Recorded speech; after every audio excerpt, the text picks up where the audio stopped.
امام راضی نے تفسیر کبیر میں حدیث لکھی ہے، ایک شخص پر آخری وقت طاری تھا، نزع کا عالم تھا، لوگ کلمہ پڑھاتے تھے، زبان پہ جاری نہیں ہوتا تھا۔ ان حدیثوں کو روز یاد کیا کرو، روز ماں باپ سامنے آئے تو ان حدیثوں کو ذہن میں لایا کرو۔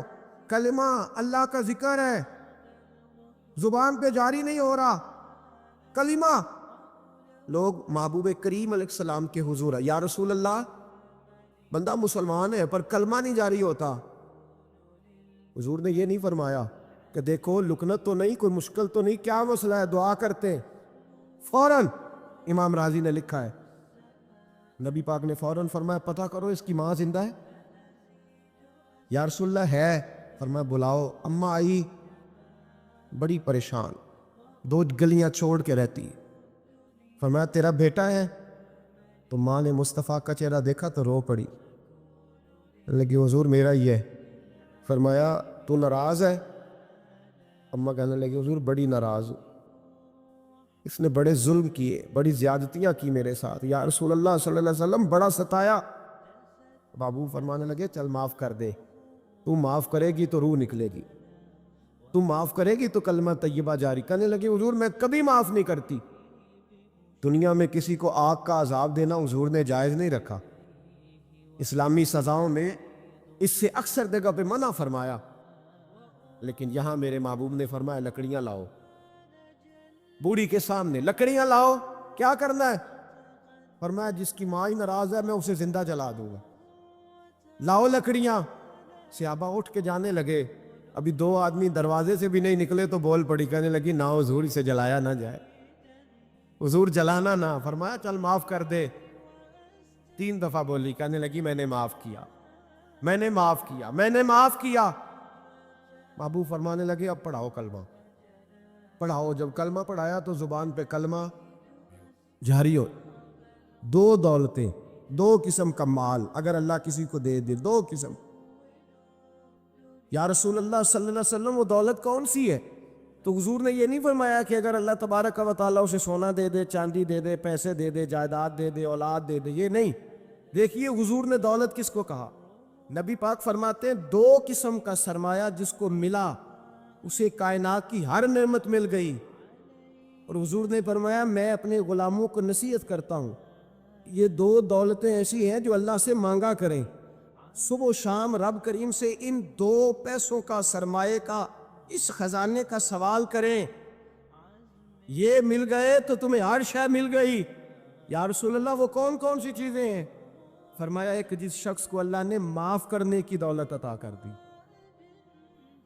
جو معاف کرنے لگ گیا، جس کی طبیعت میں درگزر آ گیا، جو معاف کرنے لگا، غلطیاں معاف کرنے لگا، جس کو ایک دولت یہ مل گئی۔ اور دوسرا میرے مصطفیٰ نے فرمایا جسے اللہ نے یقین کی دولت عطا فرما دی، جس کو یہ 2 دولتیں مل جائیں، ایک درگزر کرنا، دوسرا رب رسول پہ یقین کامل رکھو، اسے کائنات کی ہر شے مل گئی۔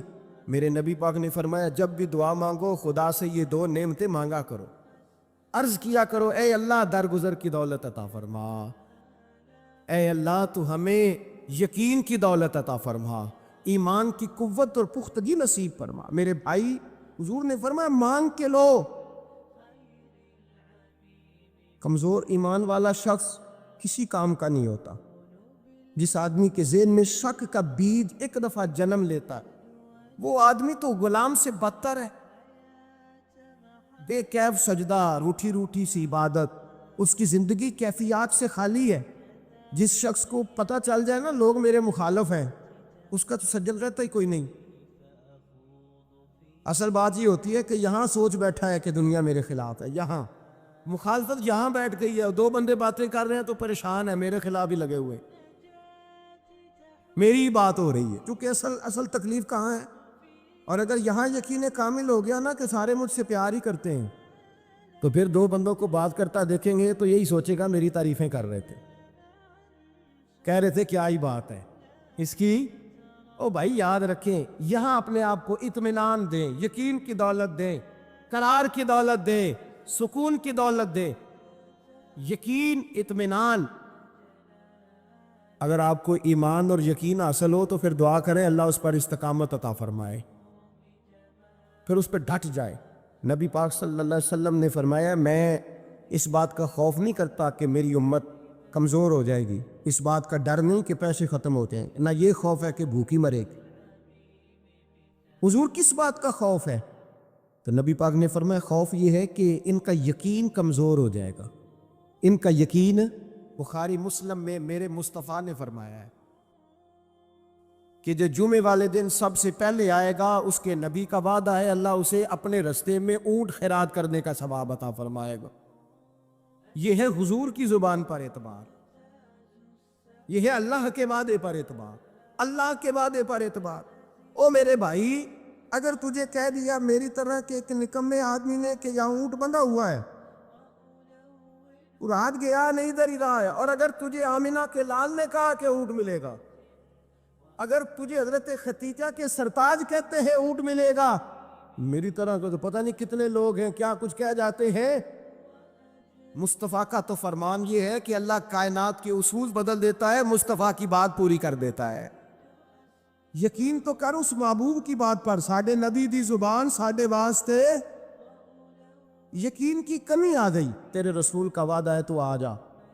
اور دیکھیں جن کو یقین تھا ان کا رنگ ہی نرالا تھا۔ حضرت علی المرتضیٰ فرماتے ہیں سیدہ فاطمہ نے کبھی مجھے کوئی کچھ کہا ہی نہیں، کبھی فرمائش ہی نہیں کی۔ ایک دن بیمار ہو گئی تو کہنے لگیں، میں قریب بیٹھا تو میں نے کہا فاطمہ زندگی میں تو نے کبھی کچھ نہیں مانگا، اور عزت والے باپ کی عزت والی بیٹی، میرا دل کرتا ہے کوئی فرمائش تو کرنا۔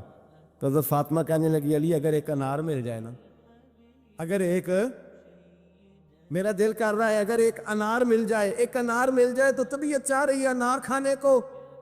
مولا علی شیر خدا فرماتے میں گیا ایک انار خریدا بازار سے، 1 دینار تھا میری جیب میں، انار خرید کے جب واپس پلٹا نا تو کہتے ایک بوڑھا شخص، ہونٹوں پہ کمزوری، آپ فرماتے میرے باپ دادا کی عمر کا، لڑکھڑاتے اس کے ہاتھ اور کہنے لگا علی میں بھوکا ہوں کئی دنوں کا۔ حضرت علی فرماتے میرے پاس وہ 1 ہی دینار تھا جس کا انار آ گیا۔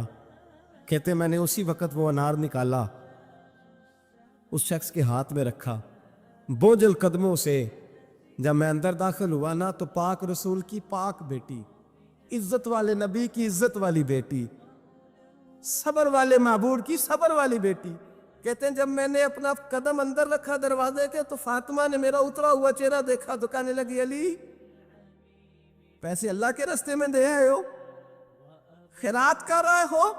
حضرت شیر خدا رضی اللہ تعالیٰ عنہ فرماتے میں فاطمہ کی طرف دیکھا تو میں حیران ہو گیا، میں نے کہا فاطمہ تجھے، کہنے لگی مجھے یقین ہے آپ انار لینے گئے تھے، آپ نے خرید بھی لیا تھا، اور مجھے پتا ہے علی میرے ساتھ بے وفائی ہو ہی نہیں سکتی، یہ کسی سوالی نے مانگ لیا ہوگا، علی آ جا، مجھے انار کھانے سے وہ سکون نہیں ملا جو تو اللہ کے راستے میں دے آیا ہے تو سکون ملا، کھانے سے نہیں ملا جو تیرے دینے سے ملا ہے۔ مولا علی کہتے صبر کر کے میاں بیوی بیٹھ گئے تو دروازے پہ دستک ہوئی، اٹھ کے دروازے پہ گیا تو حضرت سلمان فارسی دروازے پہ کھڑے تھے، انہوں نے نا 9 انار مجھے دیے، کہنے لگے نبی پاک نے بھیجے ہیں، یہ 9 انار ہیں نبی پاک نے بھیجے ہیں۔ تو حضرت علی شیر خدا فرمانے لگے ہمارے نہیں کسی اور کے ہیں، ہمارے نہیں کسی پڑوسی کے ہیں، دائیں بائیں دیکھ لے، کہنے لگے نہیں تمہارے ہی ہیں، فرمانے لگے نہیں میرے ہوتے تو 10 ہوتے، اس لیے کہ اللہ فرماتا ہے من جاء بالحسنۃ فلہ عشر امثالھا، تم ایک نیکی کرو گے میں 10 کا اجر عطا کروں گا۔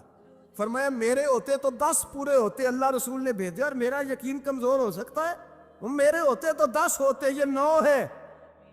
حضرت سلمان فارسی نے جیب میں ہاتھ ڈالا، 10واں بھی نکالا، کہا علی تیرے 10 ہی تھے، میں تو تیرا امتحان لے رہا تھا، 10 ہی تھے تیرے۔ یقین کی دولت زنجیریں کاٹ دیتی، یقین کی دولت انسان کو نواز دیتی۔ جب تو لڑکھڑاتا ہوا آیا ہے، میرے نبی پاک نے فرمایا یوں نہ کہا کر کے یا اللہ چاہے تو دے چاہے تو نہ دے، جب مالک سے مانگ تو کہا کر یا اللہ تجھی سے مانگنا ہے میں لے کے اٹھوں گا، تو مجھے دے گا، پر میں جتنا تیرا یقین کامل ہوگا اتنا ہی اللہ تجھے جھولی بھر کے عطا فرمائے گا۔ کمزور سا مسلمان، لڑکھڑاتا سا مسلمان دیکھتا ہوں کرتا ہوں، اور یہ بھی نہ دیکھا کریں بھائی ایمان یقین کو استقامت کے درجے پہ لائیں. یہ نہ دیکھا کریں کہ وہ کیسے دے گا. وہ کسی وسیلے کا محتاج نہیں ہے, وسیلے کو پسند کرتا ہے, پر وسیلے کا محتاج وہ بغیر وسیلے کے بھی دے دیتا ہے. ہر آدمی ماں باپ کے ذریعے پیدا ہوتا ہے, اگر پیدا کرنا چاہے تو جناب عیسیٰ کو بغیر باپ کے پیدا کر دیتا ہے. سوچ کو مسلمان کرو, اپنی زبان کو مسلمان کرو, اپنے کان کو مسلمان کرو, اپنی نظر کو مسلمان کرو, اپنی روح کو مسلمان کرو. 24 سال کی بیٹی کا اگر 4 سال کا بیٹا انتقال کر گیا, کسی نے جا کے کہا کہ بڑا ہی افسوس ہوا ہے تیرے بچے کا, تو ایمان نے اسے کتنا مضبوط کر دیا ہے. وہ کہتی ہے نہیں, اللہ کی فصل ہے, پکی کاٹ لے تب بھی ٹھیک ہے, کچی کاٹ لے تب بھی ٹھیک ہے. اب یہ جو نظریہ ہے اس نے اسے جوان کر دیا ہے, مضبوط کر دیا ہے, توانا کر دیا. اس نے اس کے اندر ایک تبدیلی, اسلام سوچ کی تبدیلی کا نام ہے. اگر نظر بھی میلی رہے, زبان بھی گالی سے غیبت سے بھرپور رہے, دلوں میں حسد رہے, کینہ رہے, عداوت رہے, تو پھر من کے میلے اگر تن اجلا کر بھی لے تو لوگوں کی نظر میں تو شاید وہ بن سنور جائیں, لیکن میرے نبی پاک نے فرمایا رب تو جب بھی دیکھتا ہے تیرا دل ہی دیکھتا ہے. ہم اپنے بوسیدہ جسموں پر رنگین کپڑے پہن کے نا مرے ہوئے من کا تن اجالا کر کے لوگوں کے سامنے آتے, دیکھ لو میں کتنا نیک پرہیزگار ہوں. او بھائی, نیکی اور پرہیزگاری کا تعلق دنیا داروں کے ساتھ نہیں ہے, نیکی اور پرہیزگاری کا تعلق اللہ رسول کے ساتھ. تو بتا تیرا رب رسول کے ساتھ وہ رشتہ کتنا مضبوط ہے. حضرت بایزید بستانی رحمۃ اللہ علیہ کا زمانہ مبارکہ تھا, تو ایک یہودی اور مسلمان کا دوستانہ تھا. تو وہ یہودی سے وہ مسلمان دوست روز کہتا تو مسلمان ہو جا, وہ ٹال دیتا, کہتا چل یار ٹھیک ہے انشاءاللہ خیر ہو جائے گی. جس طرح انسان ٹال مٹول کرتا ہے نا اپنے جملوں میں, وہ ٹالتا. وہ کہتا نہیں یار تو مسلمان ہو جا, تو میرے دین میں آ جا, میرا دوستانہ بھی ہے, پیار بھی ہے, تعلق بھی ہے, میں چاہتا ہوں مذہب بھی ایک ہو جائے, عقیدہ اور نظریہ بھی, تو مسلمان ہو جا. جب اس نے کئی دنوں اصرار کیا اور بات کو نہ چھوڑا تو یہودی بول پڑا, کہنے لگا یار میں نے 2 اسلام دیکھے ہیں, بتا کون سا اختیار کروں. 2 اسلام دیکھے, کہا 2 اسلام کون سے؟ کہنے لگا ایک اسلام وہ ہے جس پہ تو عمل کرتا ہے, اور ایک اسلام وہ ہے جس پہ حضرت بایزید بستامی عمل کرتے ہیں. میں نے 2 اسلام دیکھے. ایک میں نے تجھے دیکھا ہے کہ میں شراب پیتا ہوں تو معاذ اللہ تو بھی میرے ساتھ پیتا ہے, حالانکہ تو مسلمان ہے. اگر میں جوا کھانے جاتا ہوں تو بھی میرے ساتھ جاتا ہے, حالانکہ تو مسلمان ہے. اگر میں جھوٹ بول رہا ہوتا ہوں تو 10 مجھ سے بڑھ کے بولتا ہے, حالانکہ تو مسلمان ہے. اگر میں چوک میں کھڑے ہو کر معاذ اللہ بہن بیٹی بہو پہ گندی نظر ڈال رہا ہوتا ہوں تو بھی ڈال رہا ہوتا ہے, حالانکہ تیرا دعویٰ ہے کہ تو مسلمان ہے. ہم دونوں پارٹنر ہیں, بزنس کرتے, جہاں سے حرام کمائی میں کھاتا ہوں تو بھی وہیں سے کھاتا ہے, حالانکہ تو مسلمان ہے. کہنے لگا ایک اسلام تیرا ہے اور ایک اسلام حضرت بایزید بستامی کا ہے. اس کی میں نے نظر کو بھی پاک دیکھا ہے, جسم کو بھی پاک دیکھا ہے, روح کو بھی پاک دیکھا ہے. مسلمان جائیں تو ان کو بھی اس کے پاس سکون ملتا ہے, بے ایمان چلے جائیں تو اللہ دولت ایمان عطا فرما دیتا ہے. ایک اسلام تیرا ہے, ایک اسلام حضرت بایزید کا ہے. تو بتا کون سا دین قبول کروں؟ اگر تو تیرے والا اسلام ہے تو پھر تو اس میں کوئی مسئلہ نہیں, کلمہ ہی ایک پڑھنا ہے, لا الہ الا اللہ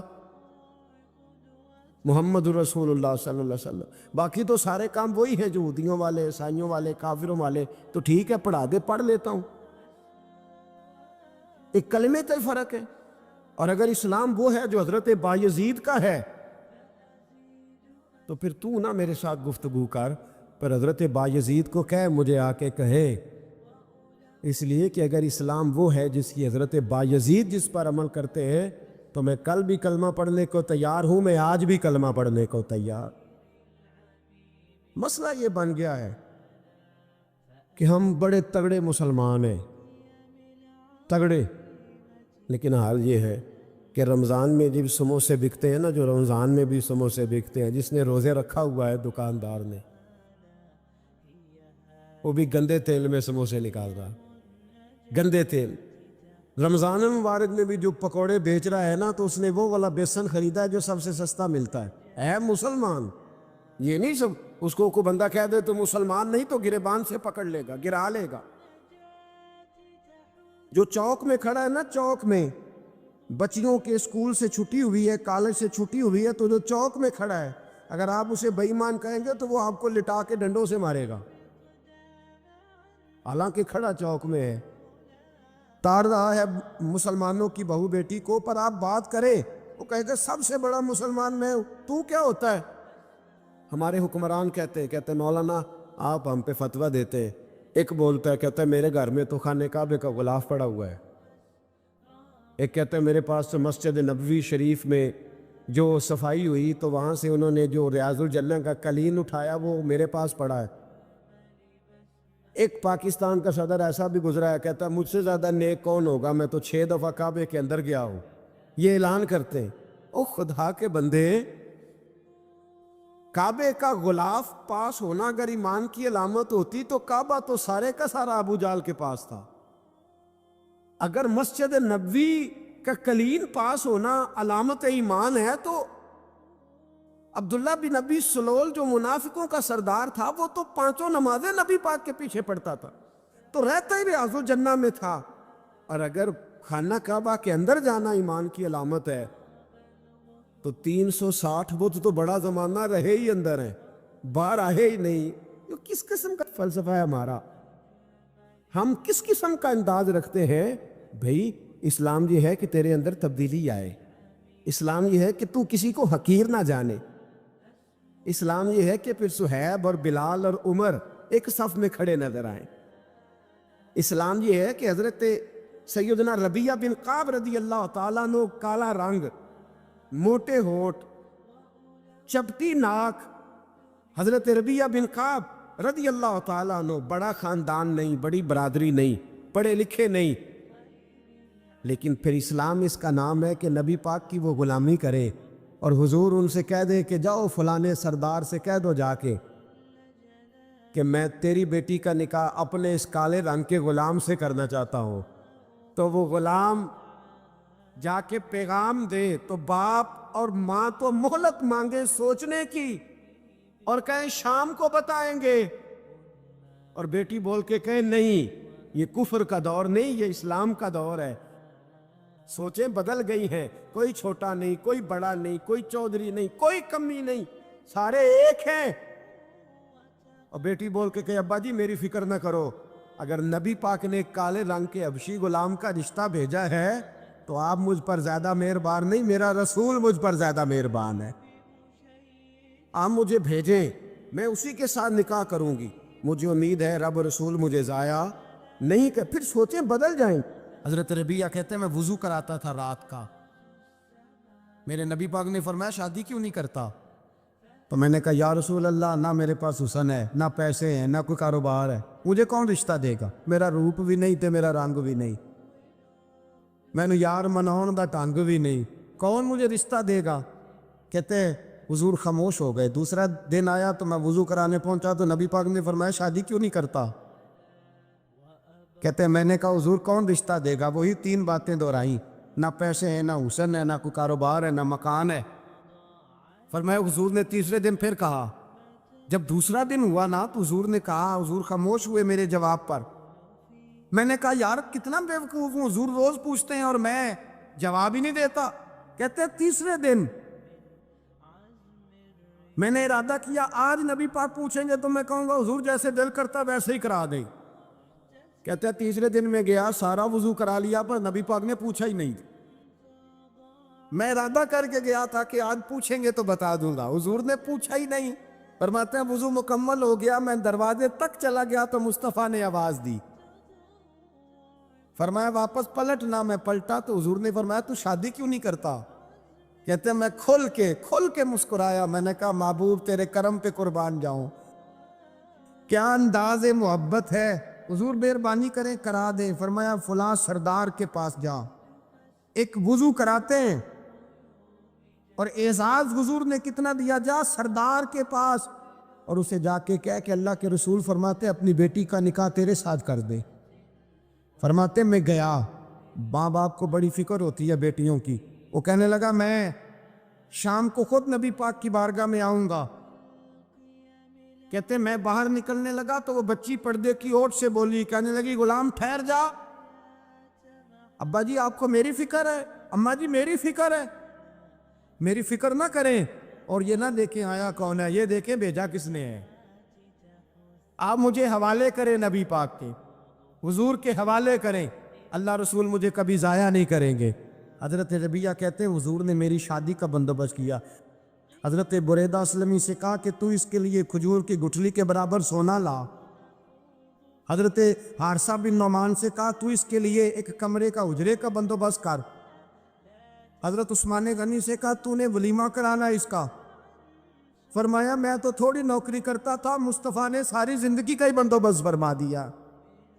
یہ مزدور کے ساتھ حضور کا انداز ہے۔ ایک بات آپ کو بتاؤں، یہ میری بات یاد رکھنا، اس کو کبھی نہ بلانا۔ جو اپنوں سے دلیل مانگتا ہے نا وہ اپنا ہوتا ہی نہیں۔ اپنوں سے دلیل مان لی اس نے، بغیر دلیل کے، بغیر حیل و حجت کے۔ یہ ایک بات ہے، میں اس کو سمجھاؤں گا نہیں، نہ کھولوں گا، بس کہہ کے گزر جاؤں گا۔ اس کو سمجھ لیں اگر آپ کی سمجھ میں آئے تو۔ جس نے اپنوں سے دلیل مانگی نا، جس نے وضاحت مانگی، جس نے ثبوت مانگا، وہ اپنا تھا ہی نہیں۔ وہ کیا ضرورت پڑی تھی کہ وہ دلیل مانگتا، وضاحت پوچھتا۔ حضرت نجم الدین کبریٰ رحمۃ اللہ علیہ کے مرید تھے حضرت امام فخر الدین رازی، اتنے بڑے امام ہو کے ایک فقیر کے غلام تھے۔ تو فرماتے ہیں آخری وقت آیا تو شیطان آ گیا، میں اس کو کہتا تھا رب ہے، تو شیطان بھی تو بڑا عالم ہے نا، تو وہ دلیل توڑ دیتا تھا۔ فرماتے میں نے 360 دلیلیں دی، اس نے ساری توڑ دی۔ تو پھر میں نے اپنی شیخ کی طرف توجہ کی، میں نے کہا حضور کو نظر کرم فرمائے۔